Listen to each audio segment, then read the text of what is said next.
ప్రధాన్ మంత్రి కిసాన్ సమ్మాన్ నిధి యోజనలో చేరిన లక్షలాది మంది రైతులు ఇప్పుడు 22వ విడత డబ్బుల కోసం ఎదురు చూస్తున్నారు. కేంద్ర విడుదల చేసే డబ్బులు ఎప్పుడు తమ ఖాతాలో పడుతాయని రైతన్నలు ఆశగా ఎదురు చూస్తున్నారు. ప్రస్తుత సమాచారం ప్రకారం కేంద్ర ప్రభుత్వం హోలీకి ముందు రైతుల ఖాతాలకు 2,000 రూపాయలు బదిలీ చేయవచ్చని అంటున్నారు. ఈ విడత ఫిబ్రవరి 2026 మొదటి లేదా రెండవ వారంలో విడుదల కావచ్చని చెబుతున్నారు. కొన్ని నివేదికల ప్రకారం ఫిబ్రవరి 11, 2026న రైతుల అకౌంట్లో డబ్బులు జమ అవుతాయని సమాచారం. అయితే కేంద్రం ఇప్పటి వరకు రైతుల ఖాతాలో డబ్బులు జమ చేసే అధికారిక తేదీని విడుదల చేయలేదు. ప్రధానమంత్రి కిసాన్ యోజన అనేది కేంద్ర ప్రభుత్వ పథకం. ఇది అర్హత కలిగిన రైతు కుటుంబాలకు ఏటా 6,000 రూపాయలు ఇస్తుంది. ఈ మొత్తాన్ని కేంద్రం ఒకేసారి చెల్లించదు. కానీ ఒక్కో దఫాలో 2,000 రూపాయలు చొప్పున 3 విడతలుగా చెల్లిస్తుంది.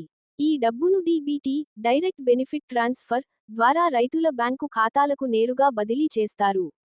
ఈ పథకం రైతులు తమ వ్యవసాయ ఖర్చులు, గృహ అవసరాలను సులభంగా తీర్చుకోవడానికి వీలు కల్పిస్తుంది. ప్రతి రైతు ఈ పథకం నుంచి ప్రయోజనం పొందరు.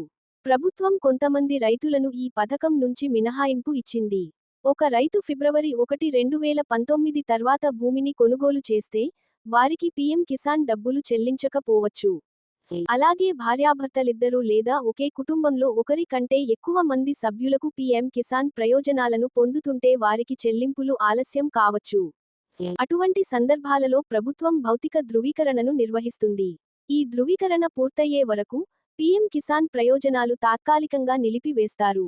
కొన్నిసార్లు ఆధార్, బ్యాంక్ ఖాతా లేదా భూమికి సంబంధించిన సమాచారంలో వ్యత్యాసాల కారణంగా చెల్లింపులు ఆగిపోతాయి.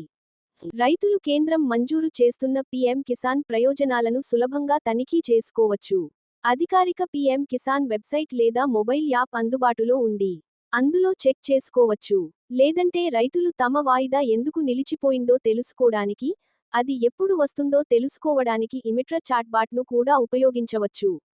పీఎంకేఎస్ఏఎన్ పథకం ఫిబ్రవరి 2019లో ప్రారంభించారు. దీని ప్రాథమిక లక్ష్యం చిన్న, సన్నకారు రైతులకు అప్పులు చేయకుండా వారి వ్యవసాయ ఖర్చులు, విత్తనాలు, ఎరువులు, గృహ అవసరాలను తీర్చగలిగేలా ఆర్థిక సహాయం అందించడం.